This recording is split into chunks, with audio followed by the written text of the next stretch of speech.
અનુકરણ કરીએ, અનુસરણ કરીએ, પણ મહાન પુરુષો, સજ્જન પુરુષો, સાધુ પુરુષો, પરોપકારી પુરુષો, જગતનું હિત કરનારા પુરુષોનું આપણે અનુકરણ કરીએ. તેથી ભગવાને કહ્યું છે કે મારી વાત ઉપર તમે સંશય નહીં કરતા. સત્યમ સત્યમ ન સંશય. અને કહ્યું છે કે જેના હૃદયમાં મહાદેવની ભક્તિ છે તેનો જન્મ સફળ છે, તેનું જીવન ધન્ય છે.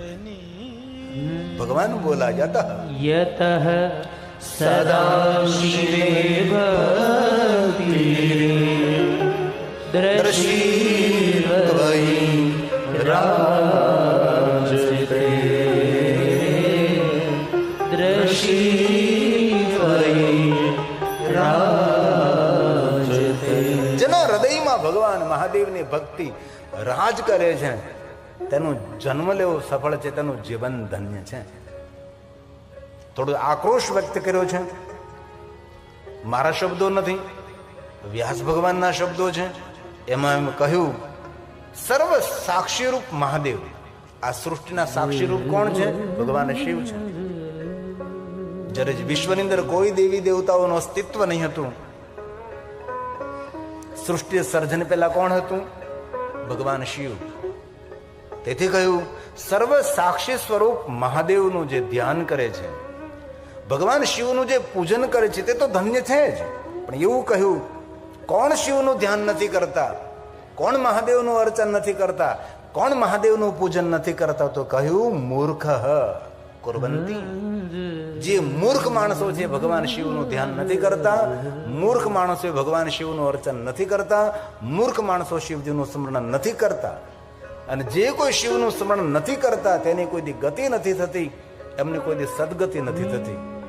આવું ભગવાન વ્યાસે કહ્યું છે કે જે કોઈ, તેથી હું ગર્જના કરીને કહું છું, કોઈ પણ પરંપરામાં આપો, કોઈ પણ વિચારધારામાં આપ સંકળાયેલા હો, કોઈ પણ સંપ્રદાયમાં આપ હો, પણ મૂળમાં ભગવાન શિવ છે એ વસ્તુને યાદ રાખવી જોઈએ.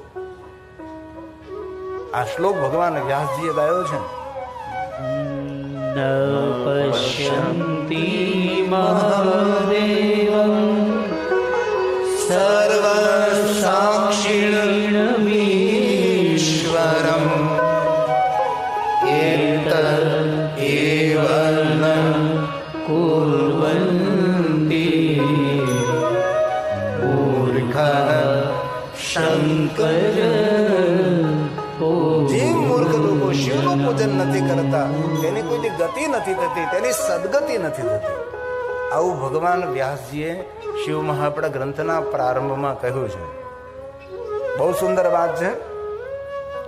શિવ પૂજાના તત્પર રહેનારો મનુષ્ય, પરમ શિવ ભક્ત મનુષ્ય, હે મુનિઓ, પોતાના જીવનને સાર્થક કરે છે. અને ભગવાન શિવ સુધી પહોંચવા માટે 3 પરંપરાઓ છે.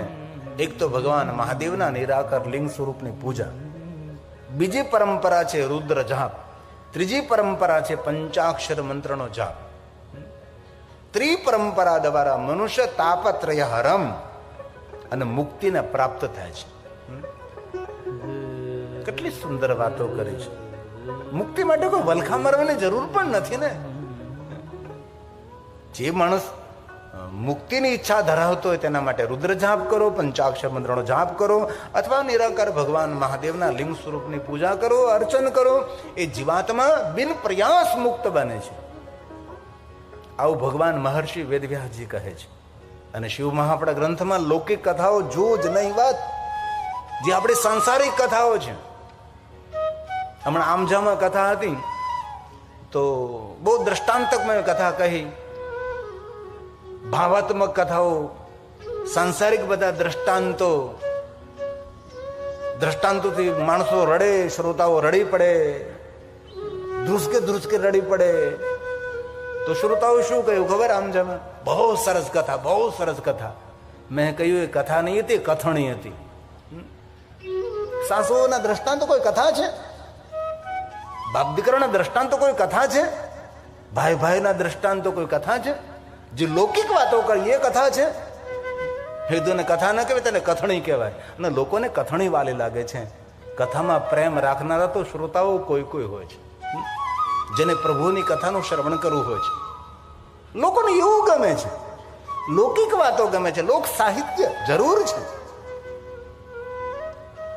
મારે તો તમને શિવ મહાપડા ગ્રંથની ગહન વાતો સમજાવવાની છે, સંભળાવવાની છે. એવું મનમાં ધારી નથી આવ્યું કે ગામડાના માણસો છે ન સમજી શકે. ગામડાનો માણસ જે સમજી શકે ને એવું શહેરમાં રહેનારો માણસ પણ સમજી ન શકે. ગામડાના માણસો પાસે કોઠા હોવું જોઈએ છે.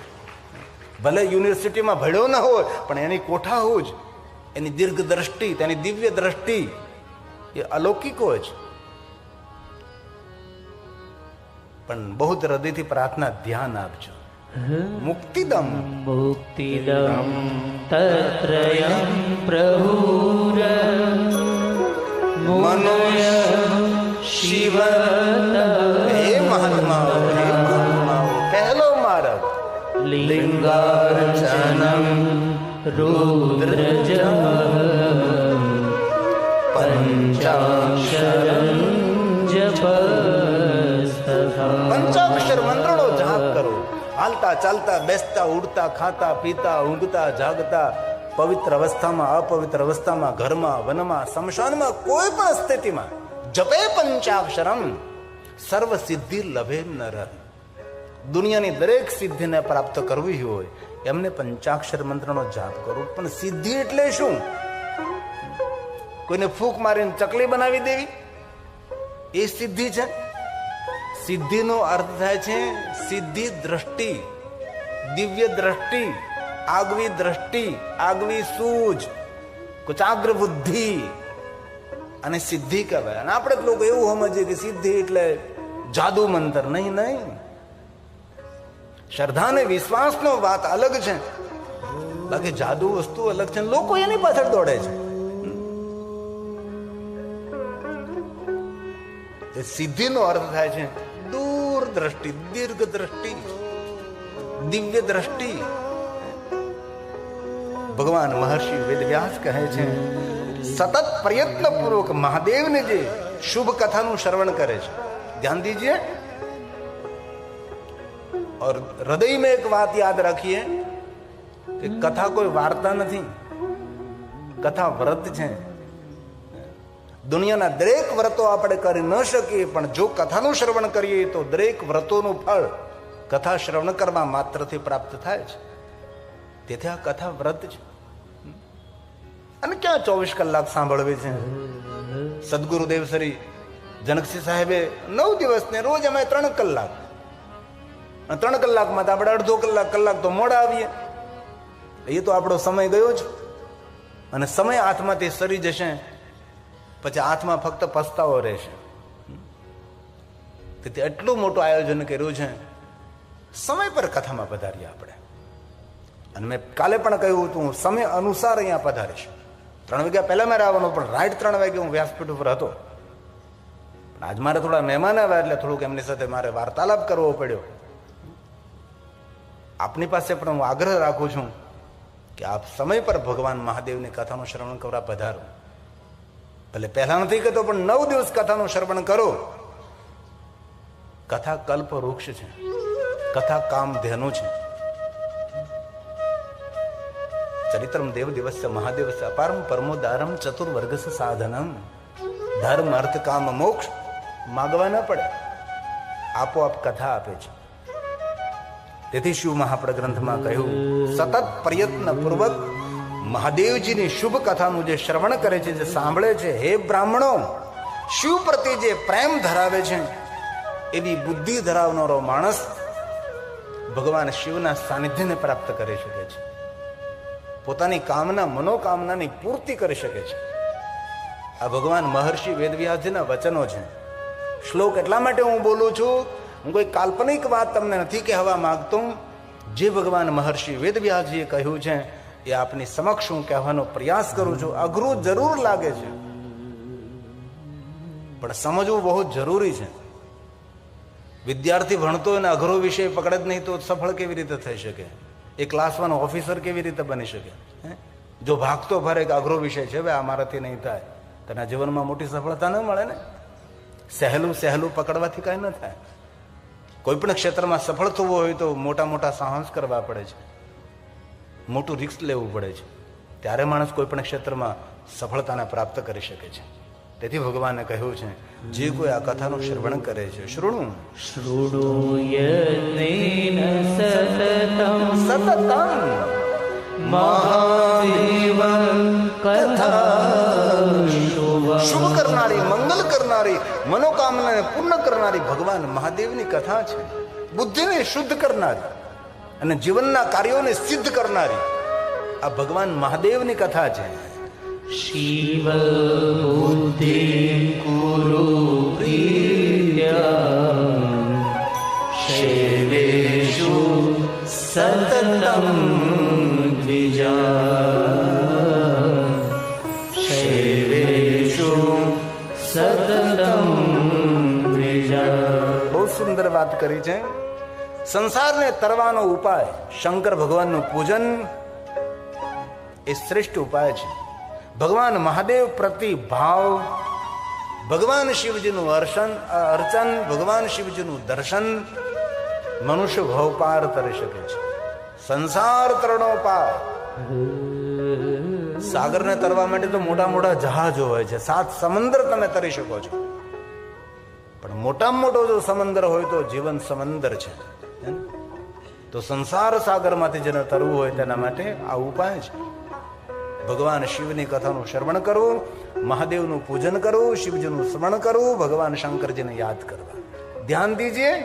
સંસાર તરણોપાય શંકર શિવ પૂજન. ભગવાન શિવનું પૂજન કરો, મહાદેવનું અર્ચન કરો. અનેક એવા શિવ ભક્તોને મેં જોયા છે કે મહાદેવના પૂજન વગર મુખમાં જળ ન મૂકે, ભગવાન શિવની પૂજા વગર મુખમાં અન્ન ન મૂકે.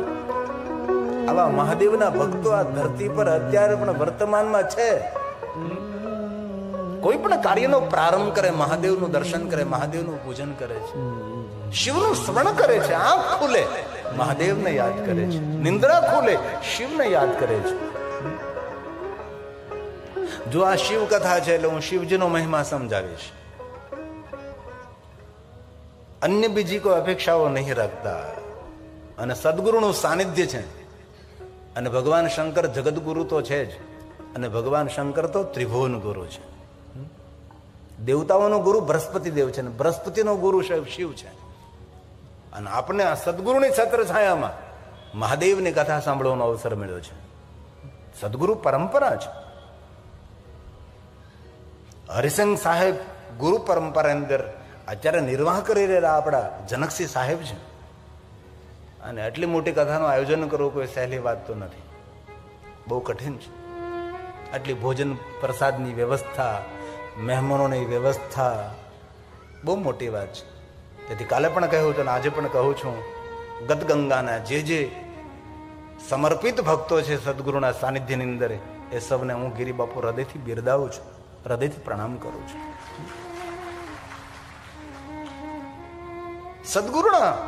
સદગુરુનો શણગાર તેમના સાધકો છે. કોઈ પણ સદગુરુ હોય તેના સાધક કેવા છે એના પર બહુ મોટો આધાર છે. એમનો શૃંગાર છે સાધક. જેમાં મેં કથામાં કહી, મારી કથાની શોભા કોણ છે, અમારી કથાની સુંદરતા કોણ છે? સ્ટેજ નહીં, મંડપ નહીં, જરૂર હોઈ શકે છે. ડેકોરેશન નહીં, એ પણ જરૂર હોઈ શકે છે. કથાની શોભા, કથાની સુંદરતા, કથાની દિવ્યતા સ્ટેજ હોઈ શકે છે, સજાવટ હોઈ શકે છે, મંડપ પણ હોઈ શકે છે. કથાની સુંદરતા વક્તા પણ હોઈ શકે છે, પણ કથાની સાચી સુંદરતા એ કથા સાંભળનાર શ્રોતાઓ છે, આપ સૌની ઉપસ્થિતિ છે. કારણ કે જીવનનો મૂલ્યવાન સમય તમે આપી રહ્યા છો. 3-3 કલાક તમે ભગવાનની કથામાં આવતા હોય તો નાની વાત નથી. એ તો આપણે 3 કલાક આપીએ છીએ, બાકી જે કથા આયોજનમાં સંકળાયેલા હશે એમને તો મહિનાઓથી. ગયા વર્ષે લાભ પાંચમમાં કથાનો નિર્ણય લેવાનો હતો ત્યારનું નિરંતર. અને એ સૌ ભેગા થતા છે ત્યારે બીજું કોઈ વાત નહીં થતી હોય, કથાની જ વાત થતી હોય છે. જ્યારે ભેગા મળતા હશે ત્યારે સૌ એક જ વાતો કરતા હશે કે આવી રીતે કથાની અંદર કરશું, આવી રીતે કથા તો આ લાભ પાંચમ નહીં, પહેલી લાભ પાંચમ થી શરૂ થઈ ગઈ હતી. વાંગમય સ્વરૂપે આજે પ્રગટ થઈ આપણી સામે. બાકી કથાનો પ્રારંભ તો ત્યારે થઈ ચૂક્યો હતો.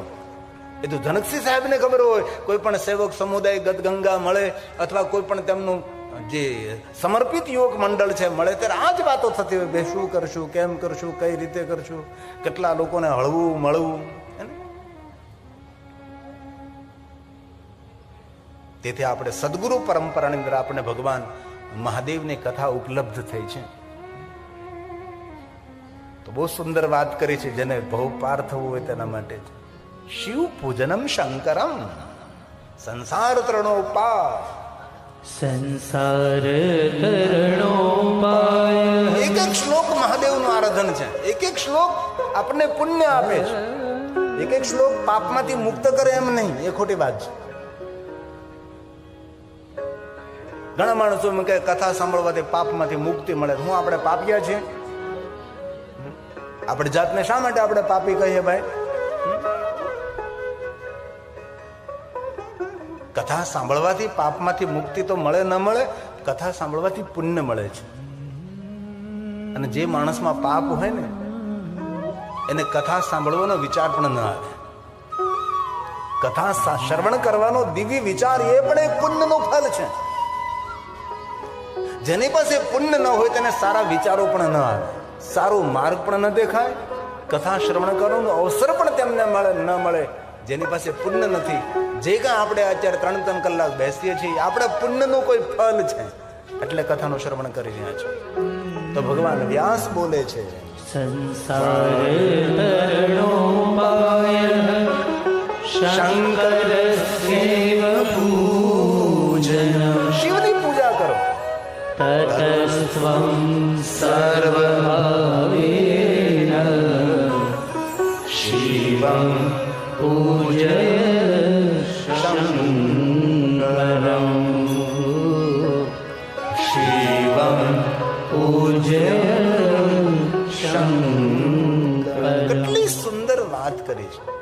હવે ભગવાન વ્યાસજી ખુલાસો કરે છે. હું બંને માટે કરું છું, કહું છું, નર માટે પણ કહું છું, નારીઓ માટે પણ કહું છું.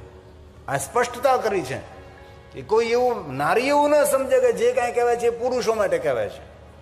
તેથી ભગવાન વ્યાસે કહ્યું કે જે કાંઈ હું કહી રહ્યો છું એ દરેકે અનુસરણ કરવા છે. નરો ભવતુ વા નારી. નર હોય કે નારી હોય સૌને માટે હું કહું છું, કોઈ એક જાતિ માટે નથી કહેતો. આ ભગવાન વ્યાસજીએ સ્પષ્ટતા કરી છે. પુરુષ હોય કે નારી હોય દરેકે ભગવાન મહાદેવજીનું સદાશિવજીનું પૂજન કરવું જોઈએ. જે કોઈ શિવજીનું પૂજન કરે છે એમને ધર્મ, અર્થ, કામ અને મોક્ષની પ્રાપ્તિ થશે, પરમ મુક્તિ તેને ઉપલબ્ધિ થશે. તેથી ભગવાન મહર્ષિ વ્યાસજીએ સ્પષ્ટતા કરી છે. સુનિએ જરા. નરો ભવતુ વા નારી મામભ્યર્ચે સદા શિવં ધર્માર્થં ચ કામં ચ પ્રાપ્યં મુક્તિં ચ વિંદતિ. પ્રાપ્યં મુક્તિં ચ વિંદતિ. આ કથા પ્રયાગ તીર્થની અંદર સૂત પુરાણે ગાય છે. અને પ્રયાગ તીર્થ કોઈ સામાન્ય તીર્થ નથી, દરેક તીર્થોનો રાજા છે અને ચક્રવર્તી રાજા છે. માધવ વેણી માધવ જેના સખા છે, જેના મિત્ર છે. પ્રયાગ તીર્થની અદ્ભુત મહિમા છે.